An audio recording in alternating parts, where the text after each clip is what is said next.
tell you that there is a resistance among my colleagues lives that they would survive. Never any doubt. The question for most of them was how best they could succeed. Many of my colleagues are good men, and most of them are men, of course.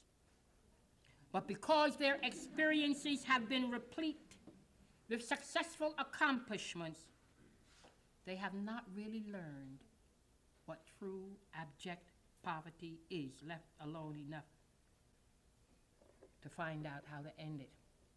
You can't sit in Washington year after year for 20, 24, 26 years and call the people down to Washington to testify before you and collect voluminous volumes of material and then stack it on the shelf and have the maintenance woman come in occasionally to dust off these volumes because they're not being used to put programs together.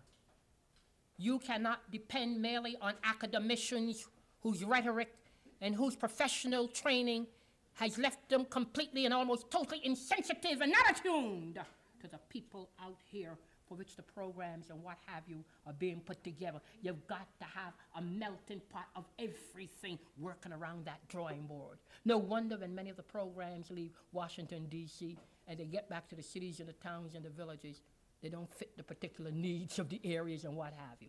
Because people are sitting down there in Washington, calling the peons up before them while they're questioning them and not getting out off there and traveling around the country to really see and understand what's going on.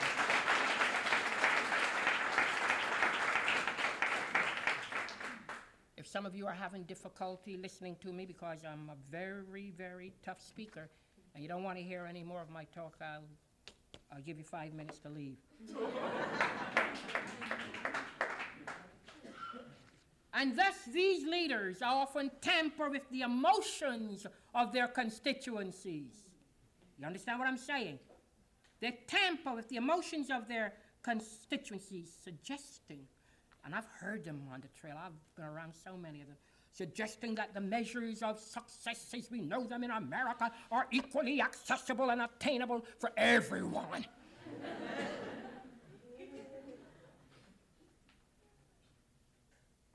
I'm very serious. Such opinions emanating from our national leadership only serves then, therefore, to continue to encourage hostility towards the poor. Because if they're going around telling everybody that opportunities are equally accessible and equally attainable, then their constituencies that they represent then believe what they're saying, and their constituencies in turn then turn their anger and their hostility towards the poor because their congressman or their senator might say they're lazy, they don't want to work, they have equal opportunities. I've seen this kind of rhetoric in this nation. It's catching up with us, though. And once those self-imposed blinders are put in place, it then becomes very difficult to convince the majority of Americans. The majority of Americans who never move or travel or go any further than their villages and their towns, except maybe on an occasional vacation trip or something, but have not had the breadth and the depth of experiences to broaden them and to make them really understand and let them get a feeling of what life really is out here. They have to depend on their leaders. They have to relate to what their senators and their congressmen and their governors and their mayors are saying. Because if their own parameters and their own vision is limited, it means that they do not have the breadth and the depth of experiences to even have them to begin to think about changing their attitudes. Because attitudes cannot be legislated. Attitudes are changed as a result of the exposure to the stimuli that has a certain kind of impact upon you that makes you reassess and reevaluate your thinking. And if you don't get out from your towns and your villages, you don't know black folk, you don't know Indian folk, you don't know poor folk, you don't know Chicano folk, all you know is but what you read and what you see on TV and what your leaders tell you, and you die never broadening your vision and understanding that we're all God's children. Some of us are less fortunate than others. that essentially we were really all one, only differing outwardly. I'm going to stop soon because people sometimes say to me, I can preach. I want to talk a little bit about our economy before I come to an end. And some of you may not agree with the remarks that I'm now going to make, but I have been analyzing and studying very deeply, and I've come to these conclusions for the moment. I will withdraw from my conclusions when I get additional substantiated evidence. Our entire free market economy has a built-in employment problem. We consider it full employment when 4% or 4 million people are out of work. Thus, we always have low-income people trying to get jobs which don't exist. And any attempts made to rectify the underemployment of minorities in the labor market then results in the others being pushed out, causing resentment and rekindling racial hatred. Do you see what I'm saying? Vicious cycle entraps every one of us from cradle to the grave. The American experience has served to polarize people who are common allies and don't even know it, and have much more in common than they will ever know. And all I'm going to say to you in conclusion, the tendency that is in all of us to be interconnected with other human beings can only be acted upon when we recognize the problems which exist and acknowledge that we are indeed our brothers and our sisters' keepers. It is not simply a religious belief. It is not simply a moral commitment that we share in the lives of our fellow human beings. Rather, it has to be a part of the human endeavor. Too often, Americans think their commitment to others ends at the boundaries of their own neighborhood or their own church door, and they only begin to awaken when something begins to tap them at that front door. If not, they're isolated from everything else that goes on. But if we're honest, if we can be honest, we recognize that human beings are only different because of the circumstances that they have been raised in, or the conditions that they continue to live in. Therefore, if we can strive to remove some of these obstacles which we have escaped, but which prohibit a lot of people from developing their full human capabilities, then we can begin to fulfill our destiny as a human family. There is no mystery to anything that I've said to you tonight. The measure of any individual, like the measure of any government or any society, is how well he or she stands up, and that's the key word, stands up for the ideal of human dignity and human justice. It's just not enough to be identified with a good cause that's going on in a community or a district. It's not just enough to identify once a year with a Brotherhood Week program. Your lives must bespeak the commitment and the feeling that you have for other people about you. And don't say that you're a Christian when your lives don't bespeak it, because you're not. And I know that problems which beset us are so expansive and so entrenched that most of us believe that there's very little that one person can do. But there is a danger in that philosophy because it leads to inertia. And it causes capable men and women to do nothing at all for their human companions. For those who believe individual involvement is futile, you must remember that one person, just one person, can do great things. Remember, it was one indignant cleric who started the Protestant Reformation. Remember, it was one woman who saved the whole of France. Remember, it was one impoverished farm worker who organized the migrants of California into a movement which led to better rights for all field laborers. Remember, it was one woman who refused to give up her seat the back of a Montgomery, Alabama bus brought the viciousness of racism to the attention and the consciences of millions of Americans.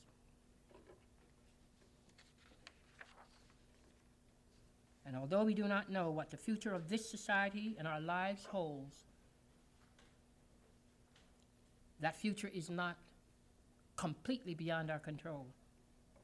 If we want a future in which human needs and human values predominate, we must reflect that attitude in our daily lives, and we must expect no less of our leaders and our lawmakers. We have already learned that efficiency and technological production can lead up to the rice fields of Vietnam and to the cell blocks at Attica. And the lesson that we have yet to learn is that only through our ideals of love and social responsibility can we climb to the heights of Acropolis and in doing so become one human family. Thank you.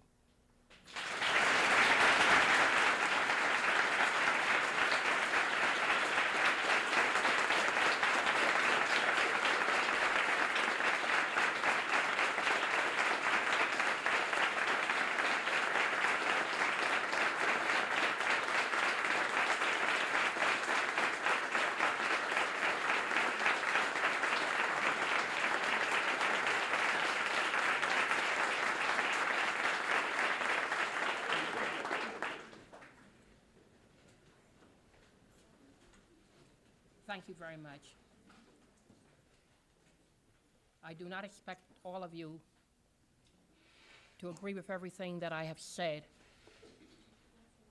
I do not expect some of you to agree with anything that I've said. But the important thing is to provoke people's thinking. For too long in this great nation of ours, people have been lulled into platitudes of beautiful rhetoric from people spouting the same thing, and yet conditions are not changing. I want to provoke people's thinking. That is a part of my job in America as a catalyst for change. And perhaps that is why I'm so misunderstood and misinterpreted from time to time. I hope I have touched some little string in your heart or your brain. The floor is now open for questions. The questions that you ask of me do not necessarily have to pertain to the remarks I shared with you. If I don't know the answer, I'll tell you I don't know. I won't double talk you. Raise your hand, I'll recognize you. Yeah, I understand. Stand up and project your voice so everybody can hear. Still the teacher in me. Okay, as I understand it, there are at least two known Klan members that are supposed to be running for Congress. And I'd like to know your reaction as far as how do you think they would affect Congress with them being known Klansmen? And what happens, or what would happen if one of their offices was right next to yours?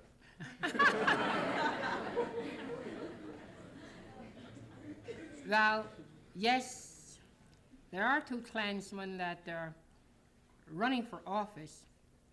But let me say the encouraging thing about it, very encouraging, is that both the Republican and the Democratic parties have refused to support them. And they're not supporting them, and they're not giving them funds and what have you. At least that's a step, all right? But America being what she is, the kind of trends and shifts that this country is going through, one or both could possibly get elected. Can't tell. Well, if they get elected and they come to Congress, it was the will of the people in their district that elected them, just like the will of the people sent me to Congress. But I can tell you that in terms of the kinds of programs that some of them have already enunciated that they would put in when they got to Congress, that those programs would not get out of committee. I can tell you that. And the congressmen, both conservative and progressive and moderate, have made that quite clear. We have no room in this country for a return to blatant racism and hatred of people. We're not saying that people don't have a right to differ in their philosophy or their approach to problems or what have you. But when people are operating on the basic premise of raw, naked racism, we cannot and must not encourage that. And that is what it's all about. So everybody is working very hard. And in fact, both parties are embarrassed because one of them ran in a Republican primary, if I'm correct, and one ran in a Democratic primary, if I'm correct. Next question. Way in the back at the wall. Do you wish again to seek the nomination for President of the United States? Me? No. I will never again seek the quest. Let me be very honest with you. The only reason I did what I did in 1971-72 is that there were people, black and white people, in 25 states of this nation that believe I had the requisites for leadership, and I was speaking for an element of persons in this country whose voices are never heard. And these people put their money where their mouths were. And when anybody puts their money where their mouths are, then you can't toy with people. So when these people raised the money in these states for me, I had to make a decision as to whether or not I was going to make a run. And I made the decision that I would do it. But I knew before I made the decision that hell would break loose. Because look at who I am. You're black. Who do you think you are to run for president? You're a woman. Where do you get off at? So I'm what you call a person who is a bearer of a twin jeopardy in America, black and female. And I went through everything. I wrote a book on it. Some of you may have read the book, The Good Fight. And it was one of the most fascinating experiences that I've ever had in my life. And Hubert Humphrey, may he rest in peace, he was one of the few men in political life that was a kind of godfather to me. And when I first started out years ago and I was trying to raise money for fundraisers and what have you, the only white politician that paid any attention to me and came into New York on 2 occasions to help me to raise money was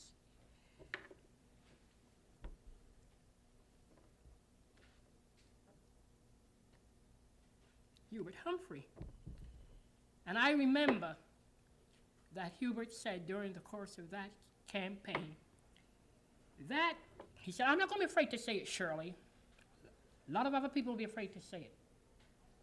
He said, if you were white and you were male, with your abilities and your talents and your intuitiveness, your trilingualism and everything that you have going for you, you will be further along. But you're not white and you're not male, and so it's going to be very difficult.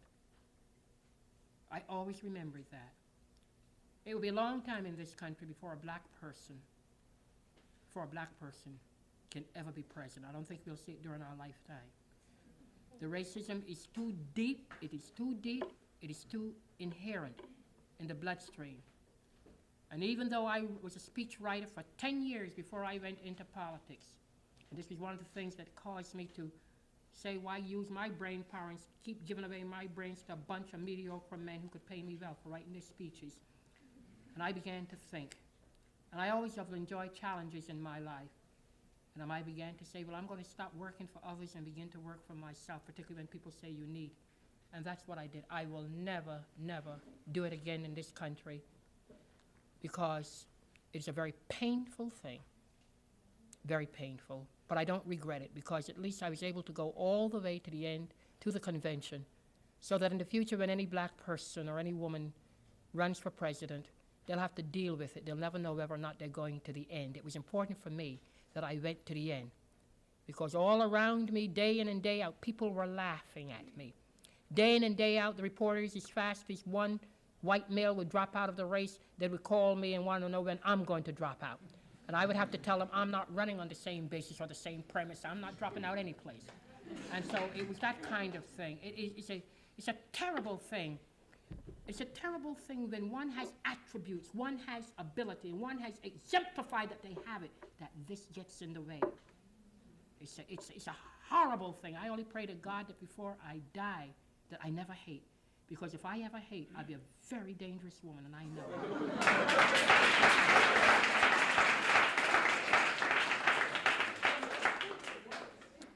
want to make sure I get around the room. I don't want to. All right, that gentleman, then that gentleman, and then I'll come back to you two. All right?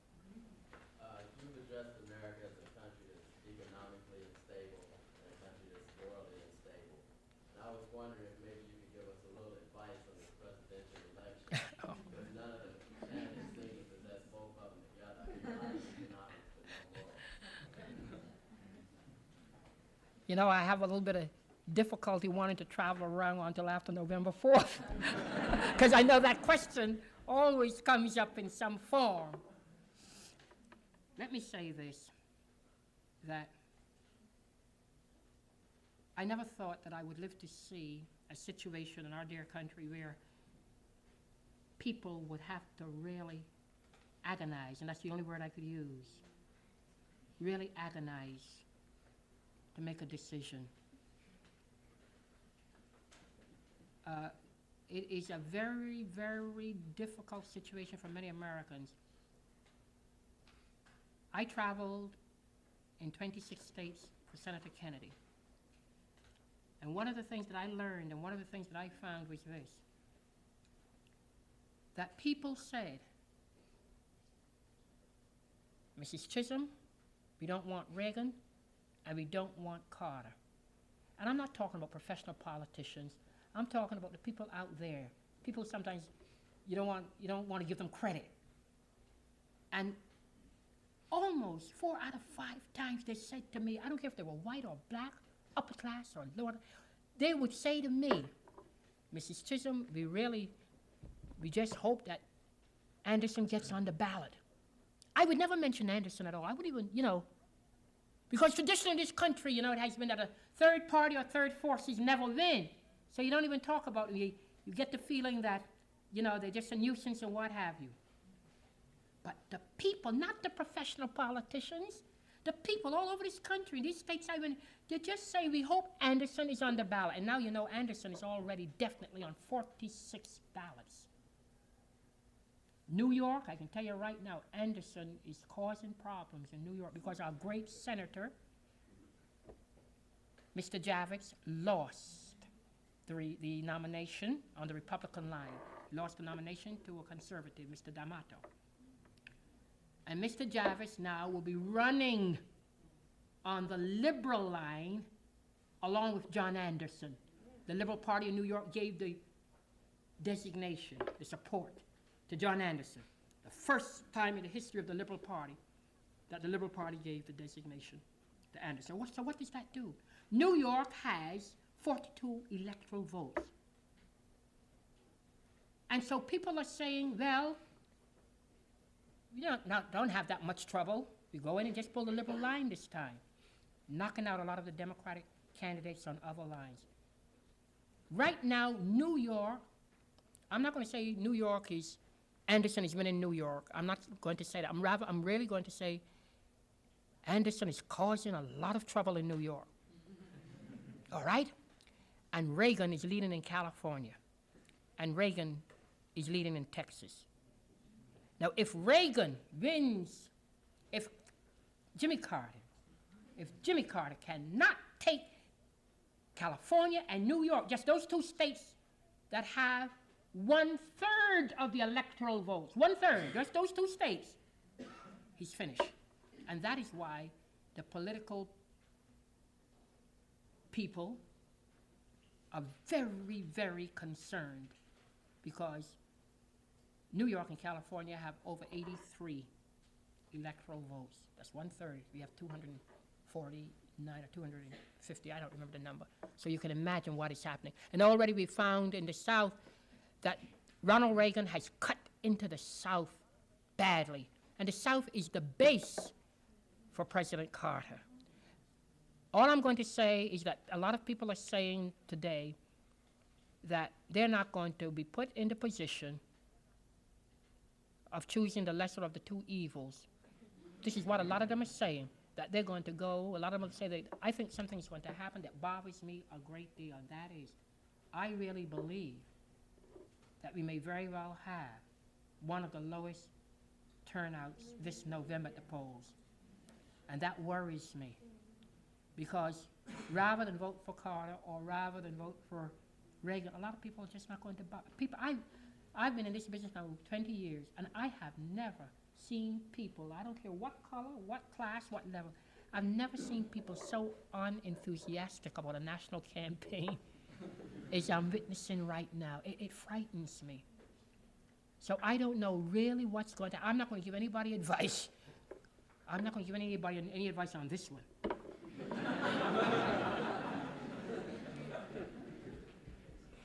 All right, there is a second person over there, and yes. Yes, I'd like to know what are your feelings on the crime situation in Greensboro, North Carolina, and Wilmington? I can't hear you.